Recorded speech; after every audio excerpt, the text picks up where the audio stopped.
Hello বন্ধুরা, আমি তোমাদের ছোট্ট সাম্য বলছি মাম্মাস বাই পেজ থেকে। কেমন আছো সবাই?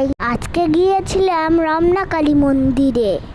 মন্দিরে বাসন্তী পূজা হচ্ছিল, আর সাথে আজকে রামনবমীও ছিল। প্রথমে মন্দিরে গিয়ে পূজা দেওয়ার জন্য মিষ্টি কিনে ফেললাম, আর সাথে ধূপকাঠি আর মোমবাতিও কিনে ফেললাম। এখানে বাসন্তী পূজা হচ্ছিল, সেখানে প্রথমে গেলাম আমরা। আমি প্রথম রামনবমীর পূজা দেখলাম, কি সুন্দর লাগছিল ঠাকুরটাকে। তারপর আমরা কালী মায়ের মন্দিরে পূজা দিলাম। পূজা শেষ করে আমরা চলে গেলাম ধূপকাঠি আর মোমবাতি জ্বালাতে।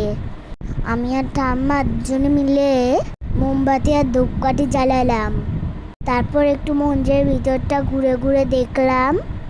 মন্দির থেকে বের হয়ে দেখি বাইরে অনেক সুন্দর ছোটখাটো একটা মেলা বসেছে।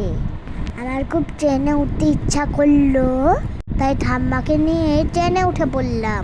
ট্রেন ভ্রমণ শেষ করে আমরা একটু কিছুক্ষণ মেলায় ঘোরাঘুরি করলাম।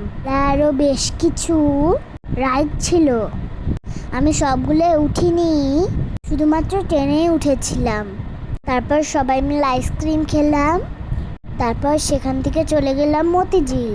তারপর সেখানে আমরা একটু সবাই মিলে নাস্তা করলাম, একটু বেশ মজা করলাম, সবাই একটু গল্প করে সময় কাটালাম।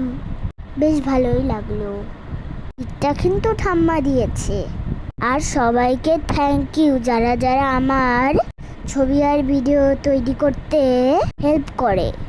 আজকের মতো ব্লগটা এই পর্যন্তই। আবার আসবো ব্লগ নিয়ে। ভালো থেকো বন্ধুরা, টাটা, বাই বাই।